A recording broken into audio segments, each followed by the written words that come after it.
Hello people, BD geeks ওয়েবসাইটের পক্ষ থেকে HTML এবং CSS ভিডিও টিউটোরিয়ালসের 18তম ভিডিওতে আপনাদের সবাই ওয়েলকাম জানাচ্ছি। আমি Faisal Ahmed.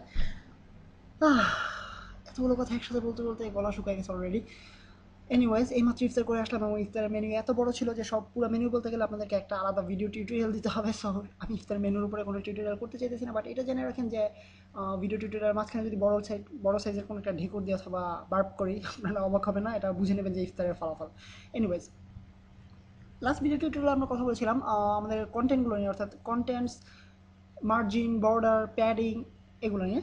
So last video tutorial only just শুধুমাত্র প্যাডিং নিয়ে আমি কভার করতে পেরেছিলাম। সো আজকে ভিডিও টিউটোরিয়াল আশা করি বর্ডার এবং মার্জিন নিয়ে কথা বলবো আপনাদের সাথে।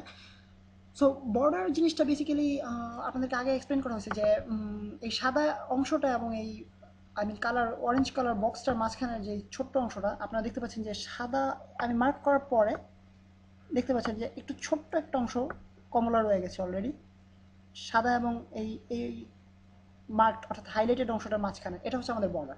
সো এই জিনিসটাকে আমরা বিভিন্নভাবে স্টাইল করতে পারি সিএসএস এর মাধ্যমে। আমাদেরকে বেসিক্যালি তিনটা প্রপার্টি ইউজ করতে দিচ্ছে সিএসএস। সেগুলো হচ্ছে বর্ডার স্টাইল, বর্ডার সাইজ এবং বর্ডার কালার। আপনি হচ্ছে নাম শুনে বুঝতে পারতেছেন কোনটার কাজ কি। বর্ডার সাইজ হচ্ছে গিয়ে আমরা ডিটারমিন করে দেবে কতটুকু আই মিন আমরা কতটুকু উইথের বর্ডার দিতে চাচ্ছি অথবা কতটুকু পুরো বর্ডার দিতে চাচ্ছি, এবং বর্ডার স্টাইলটা বলে দিবে আমরা কি স্টাইলের বর্ডার দিতে চাচ্ছি। সিএসএস এ বিভিন্ন ধরনের বর্ডার স্টাইল আছে, ডসড, dash, dotted, dashed, inline, outline, solid, এগুলো। অ্যান্ড একটা হচ্ছে গ্রুভ স্পেশাল। যাই হোক, আপনারা এগুলো ঠিক আপনাদেরকে যেভাবে বলেছি এগুলো আসলে আমি নিজেও মুখস্থ রাখি না, এবং আমিও আপনাদেরকে বলতেছিও না যে আপনাদেরকে এগুলো মুখস্থ রাখতে হবে। জাস্ট আপনারা যে কোনো ওয়েবসাইটে গেলে আপনারা রেফারেন্সে দেখতে পারবেন, সিএসএস রেফারেন্সেসে যে বর্ডার কী কী প্রপার্টিজ আমরা ইউজ করতে পারি। সো এইগুলো আমাদের বর্ডার স্টাইল, এবং সবশেষে বর্ডার কালার। আপনারা এসে বুঝতেই পারতেছেন যে আমরা কোন কালারের বর্ডার দিতে চাইতেছি, সেটা আমরা ডিটারমাইন করবো বর্ডার কালার এই প্রপার্টি দ্বারা। সো আমরা শুরু করি বর্ডার আমাদের স্টাইলিং। সো ধরো যাক আমরা বর্ডার দিতে চাচ্ছি একটা 5 পিক্সেলের বর্ডার সাইজ, 5 পিক্সেল। দেন বর্ডার কালার রেড। এগুলো আপনাদেরকে অবশ্যই সিরিয়াল বাই লিখতে হবে না, অর্থাৎ বর্ডার সাইজের পরে বর্ডার কালার লিখতে হবে এমন কোনো কথাই নেই, অথবা বর্ডার সাইজের পরে বর্ডার কালার লিখলে ভুল হবে এরকম কোনো কথা নেই। আপনারা যখন যেটা ইচ্ছা করে লিখতে পারেন, বাট বর্ডার এর সবগুলো প্রায় প্রপার্টি একসাথে থাকলে ব্যাপারটা আপনাদের খুঁজে বের করতে সুবিধা হবে, অথবা আপনাদের ইউজারদেরও বুঝতে সুবিধা হবে যারা আপনাদের, অথবা আপনি যাকে আপনি আপনার প্রোগ্রামটা অন্য কোনো আপনার কো ওয়ার্কার দেখলে সে খুব সহজে খুঁজে বের করতে পারবে অথবা পড়তে তার সুবিধা হবে। দেন আমাদেরকে ইউজ করতে হবে border style. At last border style dashed use করে এটা দেখা যাক কীরকম হয় এক্স্যাক্টলি। আমি যদি পেজটা রিলোড করি আপনারা দেখতে পাবেন আমরা আমাদের বর্ডার পেয়ে গেছি রেড কালারে। দেখতে পাচ্ছেন একটা রেড কালারের ড্যাশড বর্ডার, অর্থাৎ ড্যাশ অনেকগুলো ড্যাশ দিয়ে তৈরি, অর্থাৎ হাইফেন দিয়ে তৈরি বর্ডার, যেটা 5 পিক্সেল পুরু এবং রেড কালার এবং ড্যাশড। সো আমরা বিভিন্ন প্রপার্টি চেঞ্জ করে আমরা বর্ডারটাকে চেঞ্জ করতে পারি। লাইক আমরা ডট ইউজ করতে পারি। আপনারা দেখতে পাবেন যে ড্যাশের পরিবর্তে এখানে ডটস চলে আসছে অনেকগুলো। অথবা আমরা ডটেড, অথবা আমরা গ্রিন ইউজ করতে পারি কালারটাকে। সো এইভাবে আমরা বিভিন্ন প্রপার্টি নিয়ে আমরা আপনারা চেক করতে পারেন অথবা এক্সপেরিমেন্ট করতে পারেন কোনটা সুন্দর লাগে আপনাদের সাইটের জন্য, অথবা কোনটাকে দেখতে ভালো লাগে বেশি। অ্যান্ড আপনারা বিভিন্ন প্রপার্টিজ নিয়ে ট্রাই করে দেখতে পারেন, ইনলাইন, আউটলাইন, এগুলো।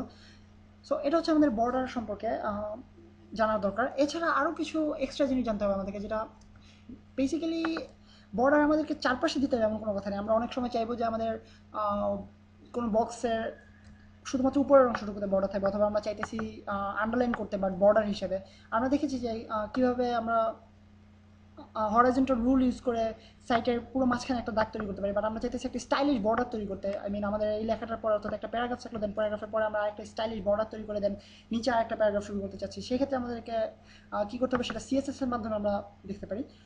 সো এখানে আমরা 4 ধরনের প্রপার্টি ইউজ করতে পারি: top, bottom, left, right. So আমরা যদি জাস্ট বেসিক্যালি নর্মালি আমরা দেখতে পারি যে টপ ইউজ করলে কি হয়।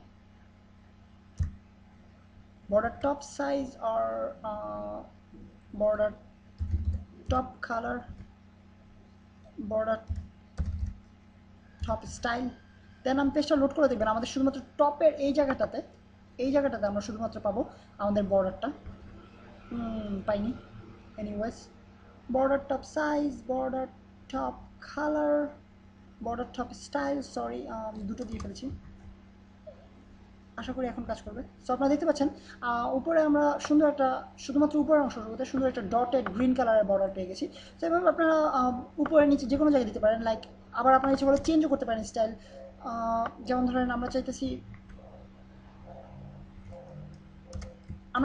উপরে থাকবে শুধুমাত্র ডটেড এবং নিচে থাকবে শুধুমাত্র, অর্থাৎ বটম নিচে থাকবে শুধুমাত্র বটম, এবং আমরা কালারটা চেঞ্জ করে দিতে চাইতেছি। ধরা যাক আমরা রেড টাইপের একটা, রেড কালারের একটা ড্যাশ বর্ডার চাইতেছি নিচে, বাট উপরে চাইতেছি আমরা ডটেড একটা গ্রিন কালারের বর্ডার। সো এটা আমরা করতে পারি সিএসএস দ্বারা। দেখতে পাচ্ছেন নিচে একটা আমরা রেড কালার পেয়ে গেছি বর্ডার, এটা কি রেড কালার হয়েছে বোঝা যাচ্ছে না, এনিওয়েজ। সো এটা হচ্ছে আমাদের বেসিক্যালি বর্ডার। দেন আমরা কথা বলতে চাচ্ছি মার্জিন নিয়ে। ধরা যাক আমাদের দুটো প্যারাগ্রাফ আছে। সো দেন আরেকটা paragraph, P BD Geeks is the most awesome website ever. So দুটো প্যারাগ্রাফ আছে আমাদের আলাদা আলাদা। দেন মার্জিন ব্যাপারটা আপনাদেরকে আগে এক্সপ্লেন করা হয়েছিল, আপনারা দেখলে বুঝতে পারবেন যে আমরা এখানে এই টেক্সটটা, অর্থাৎ আমরা দুটো ব্যাকগ্রাউন্ড ক্রিয়েট করি আগে।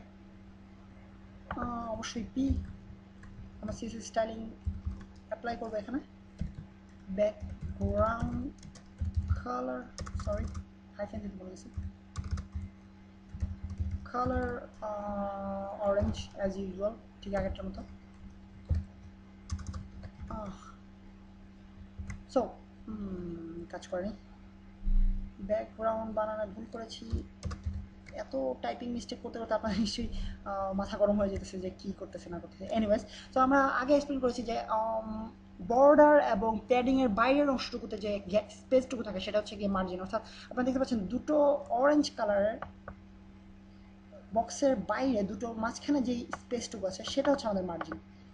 সো মার্জিনের ক্ষেত্রে আপনারা বেসিক্যালি প্যাডিংয়ের মতো করে আপনারা স্টাইলিং করতে পারেন। অর্থাৎ আমরা টপে কতটুকু প্যাডিং চাচ্ছি, রাইটে কতটুকু প্যাডিং চাচ্ছি, লেফটে কতটুকু প্যাডিং চাচ্ছি, এটা হচ্ছে আমাদের মার্জিনের ক্ষেত্রে আমরা এইভাবে ভ্যালুগুলো অ্যাসাইন করবো। অথবা আমরা ওভারঅল একটা ভ্যালু অ্যাসাইন করতে পারি, যেটা আমরা আগে দেখেছিলাম প্যাডিংয়ের ক্ষেত্রে আমরা কীভাবে ওভারঅল অ্যাসাইন করলে আমরা লেফট রাইট টপ বটম সব ক্ষেত্রে আমরা একটা ভ্যালু পরিমাণ প্যাডিং পেয়ে যাই, প্যাড পেয়ে যাই, অর্থাৎ ফ্রি স্পেস পেয়ে যাই।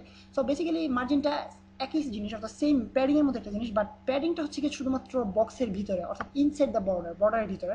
আর আমাদের মার্জিন হচ্ছে শুধুমাত্র বক্সের বাইরে, অর্থাৎ বর্ডারের বাইরের অংশটুকুতে।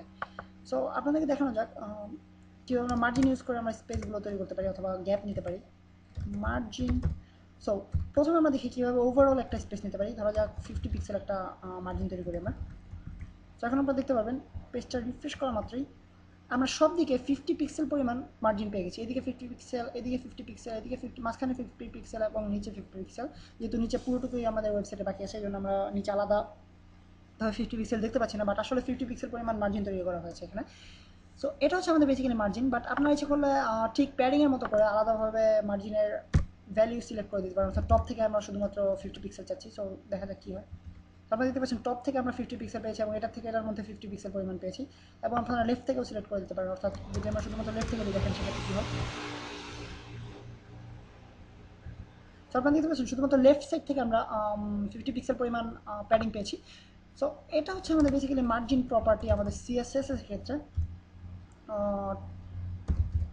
সাইটটাকে সুন্দর করার জন্য, অর্থাৎ দেখতে একটু ভালো করার জন্য আমরা আরও টপের থেকে আমরা 50 পিক্সেল পরিমাণ, সরি এনিওয়েজ, সো আপনারা দেখতে পাচ্ছেন দুই দিকে আমরা এবং মাঝখানে এবং লেফটে আমরা 50 পিক্সেল পরিমাণ মার্জিন পেয়ে গেছি। তো আপনারা নিশ্চয়ই বুঝতে পারতেছেন প্যাডিং জিনিসটা হচ্ছে বেসিক্যালি এখানে আমরা প্যাডিং করবো, অ্যান্ড মার্জিন হচ্ছে আমরা বাইরের অংশটুকুতে ব্রাউজারের ক্ষেত্রে আমরা প্যাডিং করবো। আই মিন মার্জিন প্যাডিং দুটো একই জিনিস, একটা হচ্ছে বক্সের ভিতরে, একটা হচ্ছে বক্সের বাইরে। আই মিন আপনারা বুঝতে পারতেছেন বেসিক সিনটা কি, তবু শুধু শুধু আমি বকবক করে যাচ্ছি। এনিওয়েজ, সো আমাদের বক্স স্টাইলিংয়ের ক্ষেত্রে এই কয়েকটা জিনিস জানার প্রয়োজন পড়বে আপাতত, এবং নেক্সট টিউটোরিয়ালগুলোতে আরও কুল এবং চরম সব জিনিস নিয়ে আপনাদের সামনে আসার ইচ্ছা রাখতেছি। আমি আপাতত সাইন করতেছি BD geeks from Faisal Ahmed. আপনার কেউ খেয়াল করছেন কিনা জানি না, আমি বলছি BD geeks from Faisal Ahmed, actually Faisal Ahmed from BD geeks. Anyways, by.